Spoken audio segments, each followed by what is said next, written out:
Hello everyone. सो कैसे आप सब। मैं तो बिल्कुल ठीक हूँ। ऐसा कहना बहुत गलत होगा क्योंकि मैं बिल्कुल भी ठीक नहीं हूँ। जब हम स्टार्ट करते हैं ना वीडियो तो एक हैबिट होती है कि अपना सिर्फ अच्छा अच्छा पार्ट दिखाने की, बट कभी कभी दिल करता है कि जो फैक्ट है वो बताया जाए। कि तबीयत जो है ना मेरी, वो आज बिल्कुल भी ठीक नहीं है। 2 दिनों से हॉस्पिटलों के चक्कर काट काट के, बस हॉस्पिटल से घर, घर से हॉस्पिटल जा जा के, टेस्ट है, सोनोग्राफी है, चेकअप है, ये सब चीज़ करवा के रिपोर्ट दिखाने के बाद ऐसा लग रहा है कि 2 दिन से मैं बहुत ज़्यादा थक गई हूँ, बिल्कुल भी आराम नहीं हो पा रहा है। और उसके बाद भी अभी भी मेरी एक ब्लड टेस्ट बची है, लेकिन मैं जा नहीं पा रही हूँ। अभी मेरा अपॉइंटमेंट था 10 बजे का, लेकिन अभी 10:30 हो गए। बिल्कुल भी हिम्मत नहीं है कि मैं जाके अपनी ब्लड दे सकूँ टेस्ट करने के लिए, क्योंकि ऐसा लग रहा है बिल्कुल भी एनर्जी नहीं है। उसका रीज़न ये है कि कल इवनिंग से मुझे कोल्ड फील हो रहा है। ऐसा लग रहा है कि मुझे कोल्ड होने वाला है, और रात भर मुझे थोड़ा सा सांस लेने में तकलीफ़ हो रही थी क्योंकि कल मैं जब सोनोग्राफी करवाने गई थी तो वहाँ मुझे दिख गई थी अमरूद, जो बहुत फ्रेश दिख रही थी। ऐसा लगा कि अब ले लेती हूँ, कि पता नहीं अब वो मिलेगी कि नहीं मुझे खाने के लिए, क्योंकि ये सीज़न चला जाएगा तो शायद ना मिले। मैं ले आई, बिल्कुल भी टेस्ट में अच्छी नहीं थी। मैंने फिर भी, अब इंसान जब लाता है तो सोचता है कि थोड़ा बहुत तो खा ही लेते, बट उसका असर मुझे रात में ही हो गया। वैसे मैं बहुत दिनों से अवॉइड कर रही थी कि मैं ऐसी चीज़ें ना खाऊँ कि मुझे कोल्ड हो, क्योंकि एक बार मुझे कोल्ड होता है तो वो काफ़ी लंबे टाइम के लिए हो जाता है। और सर्दी खांसी मुझे बहुत परेशान करती, मैं यानी दवाइयाँ जल्दी से असर नहीं कर पाती है। सर्दी खांसी स्पेशली मुझे बहुत दिक्कत देती है।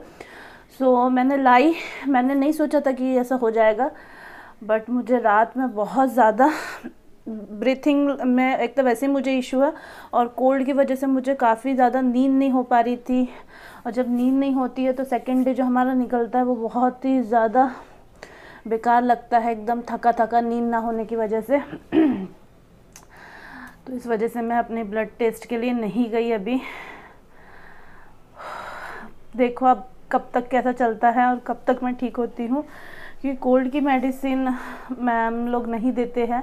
उनका कहना है रहता है कि आप नेचुरली जो भी घर में कुछ कर सकते हो आप वो सब कीजिए, भाप वाप लीजिए या फिर आप गर्म पानी पियो, लेकिन पर्टिकुलर मेडिसिन वो नहीं लिख के देते हमें। एंटीबायोटिक ये सारी चीज़ें अवॉइड करने बोलते हैं। और एक तो लास्ट का पीरियड है, थ्रू आउट ये 7 मंथ में मुझे 2 बार बहुत ही ज़्यादा भयानक वाली सर्दी हो चुकी है। काफ़ी दिनों तक की सर्दी खांसी थी, बट अब मैं नहीं चाहती कि मुझे सर्दी हो, लेकिन अब वो कल से मुझे फील हो रहा है। तो हो सकता है कि मुझे अब हो जाए, लेकिन मैं कोशिश करूँगी कि ये बढ़े ना। और सर्दी की वजह से ना मेरी जो आँखें हैं ना, वो ऐसा लग रहा है जैसे नींद में ही है अभी भी, यानी फ्रेश ही नहीं लग रहा है मुझे। सर्दी की वजह से एकदम लो फील हो रहा है। क्या कर सकते हैं, लेकिन अब बस मूड स्विंग्स भी इतने हो रहे हैं कि ऐसा लग रहा है कि बस अल्लाह अब ये जल्दी से समय कट जाए और जल्दी से मैं एकदम अपने ये जो प्रेगनेंसी के टाइम को जल्दी से पास करके एकदम फ्री वाली लाइफ एंजॉय करूँ। अभी लास्ट वीक मैं कॉलेज गई थी, फार्मेसी का मेरा रजिस्ट्रेशन था, तो मैं कॉलेज गई। वहाँ पे मेरे जितने भी लेक्चरर्स थे वो मैम सर सब मिले। तो उस टाइम पे जो एक मैम थी वो मिली मुझसे, और मैम बहुत दिनों के बाद 6-7 महीने के बाद एग्ज़ाम के बाद अभी मिलना हुआ। तो मैम बस ये कह रहे थे कि आयशा और क्या चल रहा है।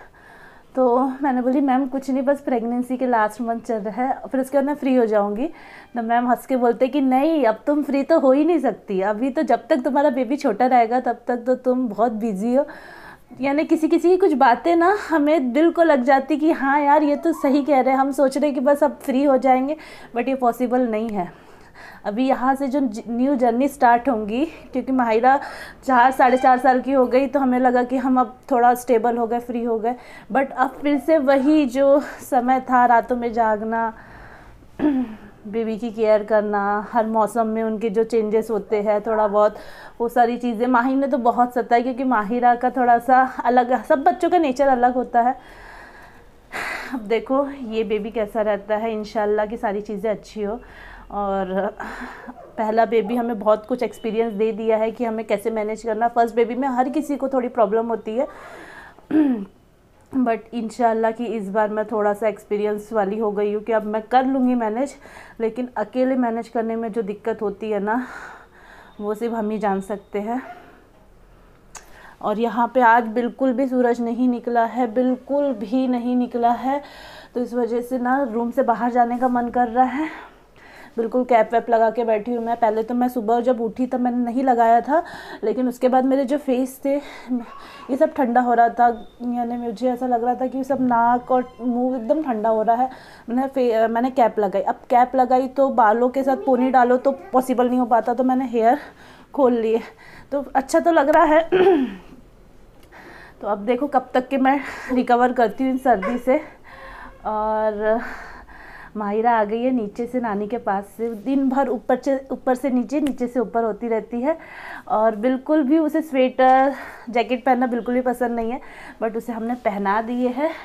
और ये दिख रही है कश्मीर की गुड़िया, कश्मीर की गुड़िया दिख रही है ना? हेलो बोलो। हेलो बताओ। My name is Mahira. Mahira Khan. हाँ सो माहिरा को बहुत अच्छा लगता है मम्मा के साथ। और मेरी ये जो प्रेगनेंसी है वो थोड़े से सिंपल और इजी मुझे लगता है कि इसीलिए रही। मैं उतना ज़्यादा, मुझे ऐसा नहीं लगा कि मैं बहुत ज़्यादा इंतज़ार कर रही हूँ, क्योंकि ये जब पैदा होने वाली थी तब मुझे काफ़ी ज़्यादा लंबा टाइम लगता था कि ओ माय गॉड समय ही नहीं कट रहा है। बट माहिरा ने मुझे बहुत हेल्प की, बहुत बिजी रखती थी, खुश रखती थी मम्मा को। तो ये मेरा पहला बेबी है माहिरा, और अभी सेकेंड आने वाला है ना माहिरा? तो आज ही वीडियो में इतना ही गाइस। मिलती मैं अपने नेक्स्ट वीडियो में, तब तक के लिए बाय बाय। बाय करो।